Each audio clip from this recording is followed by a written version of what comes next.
Welcome to the Quantum AI Coach podcast. I'm Gina, founder of Virtual World Coaching Academy.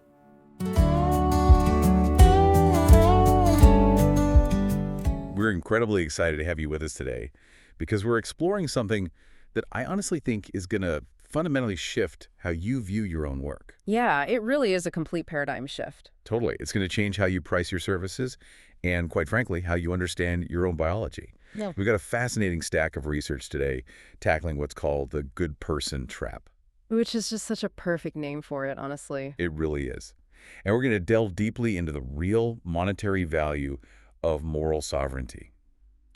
Our mission for this deep dive is actually incredibly specific.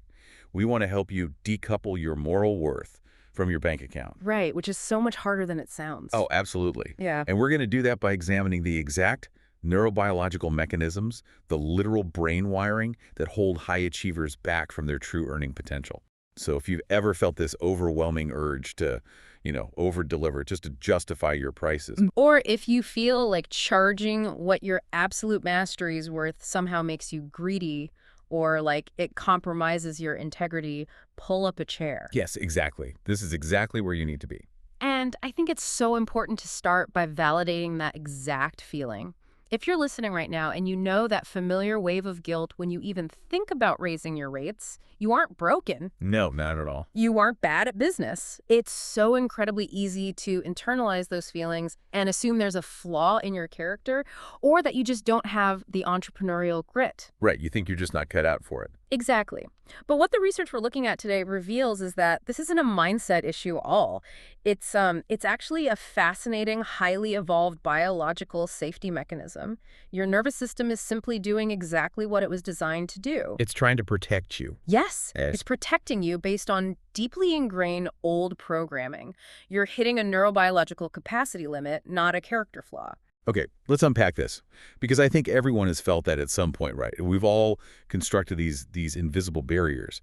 And the research we're looking at calls this the ghost rule. The ghost rule, it's such a brilliant concept. It is. It's essentially an invisible ROI leak, a return on investment leak. A ghost rule is this hidden, unspoken law you impose on yourself that forces you to stay small. Let's say you're a high-end consultant, but you find yourself answering client texts at 11 p.m. on a Sunday. Or you're constantly throwing in extra revisions for free. Exactly. Why do you do it? Yeah. Subconsciously, it's so you don't feel like a bad or greedy person for being successful or charging a premium. It's a completely invisible barrier that you've built, and it's constantly leaking your energy and your revenue because you're holding yourself back to adhere to a rule that isn't even real. Spot on. And it ties beautifully into a concept from Lisa Bloom that are material references. The story of who framework. Wait, let's break that down a bit. What exactly does the story of who mean in this context? Because it sounds like it could just be like a marketing bio, but I get the sense it's much deeper than that. It's a great distinction. The story of who isn't about the literal biography you put on your website. It's about the internal narrative of who you believe you need to be in order to deliver value. Okay, I see. Are you the sovereign, trusted expert in the room? Or are you the eager-to-please, subservient helper? When we look at what really keeps highly successful people awake at night, it's rarely the mechanics of their business. It's what's termed the provider's paradox. The provider's paradox, Yeah. which is this deeply ingrained habit where we train ourselves to be subservient in order to serve. Exactly. We've somehow internalized this completely backwards idea that to be of true service to our clients, we have to shrink ourselves, make ourselves overly accessible, and essentially take a subordinate position to them. But isn't there a part of us that just wants to be genuinely nice? I mean, we tell ourselves that by staying relatable or by keeping our prices affordable even when we're delivering massive value. We're just being kind. Right, we flip the script and make our underpricing a virtue. Yes. But the insights we're looking at make a really definitive, almost uncomfortable point. Underpricing to prove you aren't greedy isn't actually kind at all. It's doing a massive disservice to everyone involved. It really is. And the psychology behind why it's a disservice is crucial for anyone listening to understand. When you chronically underprice to maintain this image of the good, affordable person, what you're actually doing in the marketplace is actively signaling a lack of authority. Oh, wow. Think about the world of high net worth clients, the exact people who are actively looking for the highest level of transformation you can possibly offer. To them, that lack of authority is a glaring red flag. Because By playing small to seem kind or humble, you're actively preventing those exact clients from trusting you. Right, because if I'm a client paying for a massive high-stakes transformation, I don't want an assistant. I want a guide. They aren't looking for someone who is subservient and bending over backwards to people pleasers. They need someone who can confidently lead them. They're buying certainty. And subservience breeds doubt. Here's where it gets really interesting, though. The core focus of today's deep dive. Because this isn't just a mindset issue. When the material talked about hitting a literal nervous system limit, that completely changed how I look at pricing. Yes, the actual neuroscience of your nervous system capacity. The inability to invite clients into a 20,000-pound container, or whatever your specific high-level offering is, without hesitation.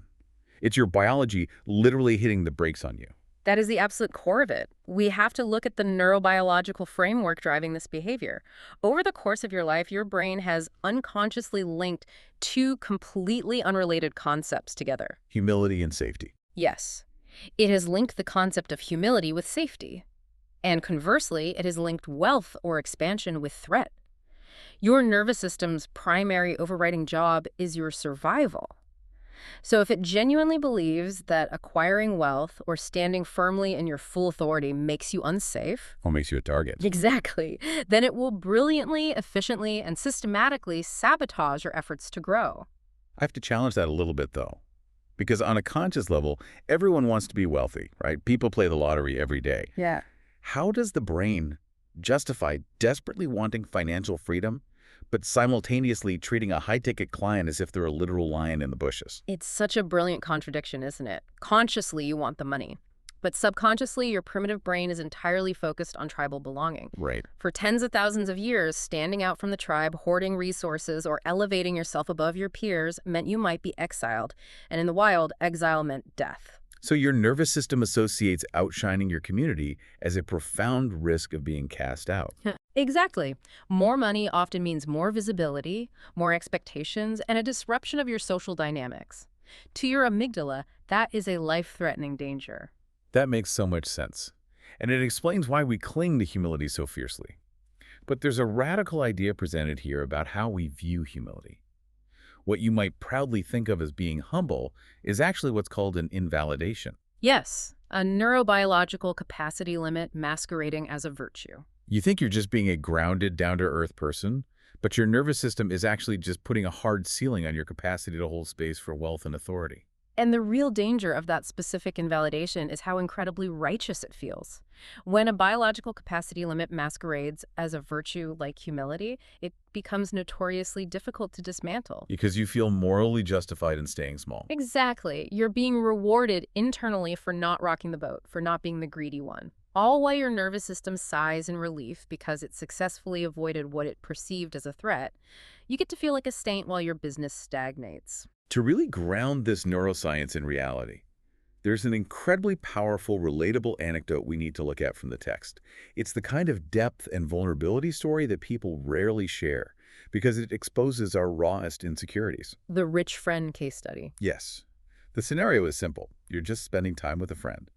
But this isn't just any friend. It's a peer who happens to be incredibly intimidatingly successful. And the person in the story notices this visceral, physical reaction happening in real time. While they're just sitting there hanging out. Right. They suddenly feel a heavy, crushing tension in their chest. A literal physical heaviness. And that physical sensation is the crucial piece of evidence. It's not just a passing insecure thought. It is a full-blown somatic response. Yeah. The body is reacting to a perceived environmental shift. They describe feeling physically smaller, suddenly subservient. And then comes this overwhelming behavioral urge. They find themselves wanting to overgive or overly accommodate this friend. Like they suddenly have the urge to pick up the entire dinner tab. Or offer to help them with an errand, just to feel like they've earned their place at the table. Just hanging out with a highly successful peer triggered this intense biological need to prove their worth through subservience. If we break down that physical reaction using the neurobiological framework we've been discussing, the chest heaviness makes perfect sense. The brain was rapidly tracing a very specific, deeply ingrained pattern. An unconscious rule. Right. A rule that essentially said, when money dynamics change, my position in the tribe becomes uncertain. The friend's high level of success represented a massive shift in resources. And to the primitive parts of the brain, A shift in resources or a sudden change in the social hierarchy isn't just slightly uncomfortable. It is interpreted as a literal threat to survival and identity. Precisely. And so the survival mechanism kicked in automatically. Become subservient, be helpful, overgive, and ensure you aren't cast out of this person's orbit. It's a fawn response. It's just crazy to me that standing next to a successful friend can literally trigger a biological survival response. The nervous system perceived the friend's wealth not as inspiration, but as a danger that made their own position in the relationship totally precarious. It did. So how do we actually fix it? Because knowing this is happening is one thing, but stopping it is another. The research explains that to fix this, you have to use psychosensory techniques to process the physical imprint. But wait, before we move on, what exactly does a psychosensory technique look like in practice? We're talking about deep breathing or meditating. It's much more targeted than general meditation. Psychosensory techniques like havening or certain types of bilateral stimulation you might see in EMDR involve using specific physical sensory inputs to change the electrochemical environment of your brain. Okay. For instance, applying a specific type of soothing touch to your arms or hands while focusing on the triggering thought. What this does is generate delta waves in the brain. It literally signals to the amygdala, your brain's threat center, that you are safe. Right in the exact moment you are recalling the stressful memory or the limiting belief, it chemically detaches the feeling of mortal terror from the concept of wealth. You can't just logic your way out of a nervous system that believes it's fighting for its life. You have to process the physical imprint somatically. And the breakthrough that happens after processing this is just phenomenal. After using these psychosensory tools to clear that somatic response, a completely new insight surfaced for the author, clear as day.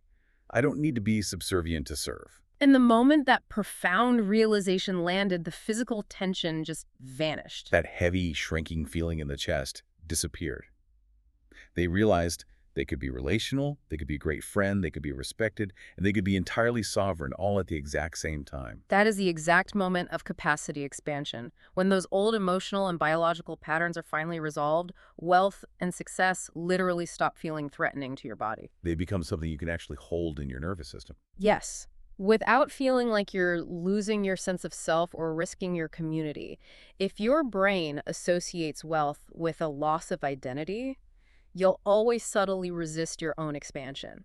You will always find a way to leak that ROI. But when you clear the imprint, you can stand in the presence of wealth, whether it's a successful friend or a 20,000-pound client, and remain completely grounded in your own authority. Absolutely. Okay, so let's bring this all together for you, the listener.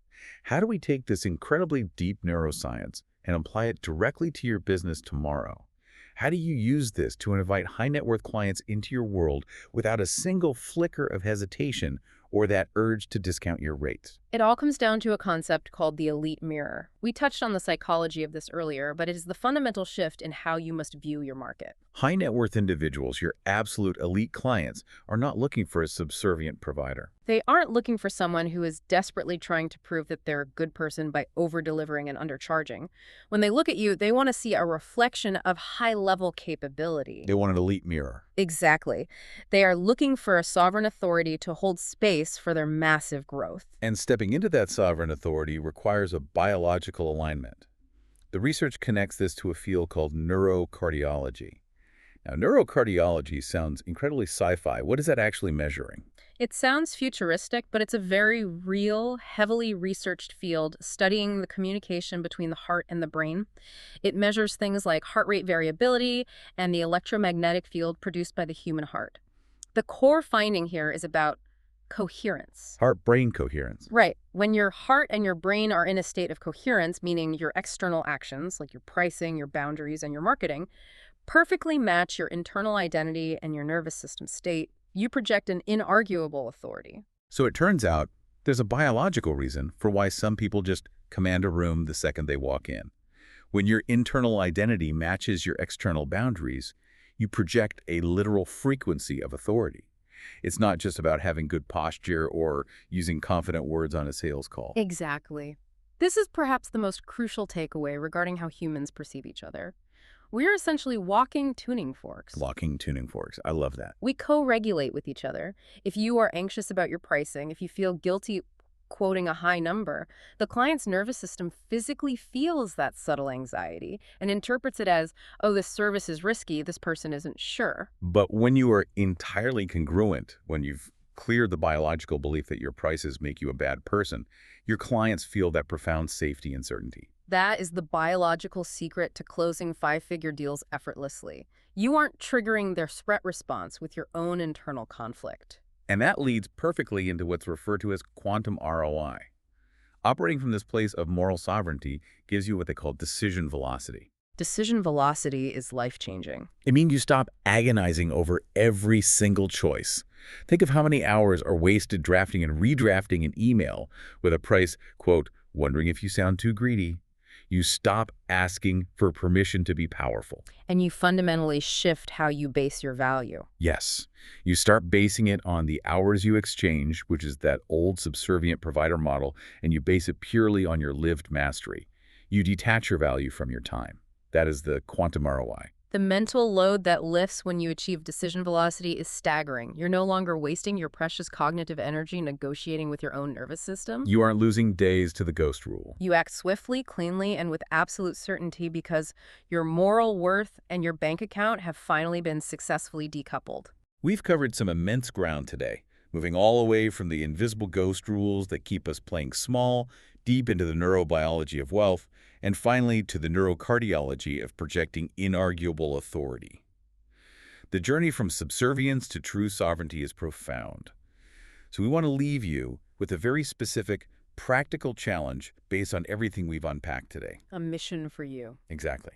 Your mission right now is to identify your own ghost rule. Look closely at your life, your career, and your business. Where are you currently over-delivering just to apologize for your success? Where are you leaking your own return on investment just to prove to yourself or to others that you're still a good person? Identifying that invisible rule is the mandatory first step to processing the somatic imprint it has left on your nervous system. You have to bring what's hidden in the biology out into the light of your awareness. Absolutely. And we have a specific tool for you to anchor this in. We want you to take this exact sovereign mantra, write it down, put it on your monitor, and truly breathe into it. I do not need to be subservient to serve. Let's say it one more time. I do not need to be subservient to serve. This specific realization, once it lands in your body, is the exact frequency of your most expanded millionaire self. If we connect everything we've discussed to the bigger picture of your life, this raises a really vital, expansive question to leave you with today. Go ahead. We've spent this entire deep dive exploring how our nervous systems are secretly wired to keep us safe by making us play small and subservient around financial growth. But if that powerful invisible mechanism is running silently in the background of your business, what other areas of your life are being quietly governed by these exact same outdated neurobiological rules? Wow. Think about your personal relationships, your creative pursuits, or your ability to simply set boundaries with family. Where else is your biology confusing humility with safety and expansion with a mortal threat?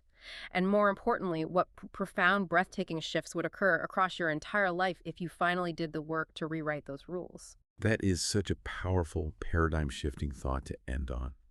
Thank you so much for joining us on this deep dive. Take that mantra, breathe into your new capacity, and we'll see you next time. So when Gina offered me the opportunity to do this, I jumped for it because I think anything that you can do that is going to chip away at these limiting the beliefs of things that hold you back is really, really worth doing. So it's been a really lovely experience, and if anybody's a bit worried about it, just do it, because the opportunity to connect through havening is really, really powerful. It's really, really powerful.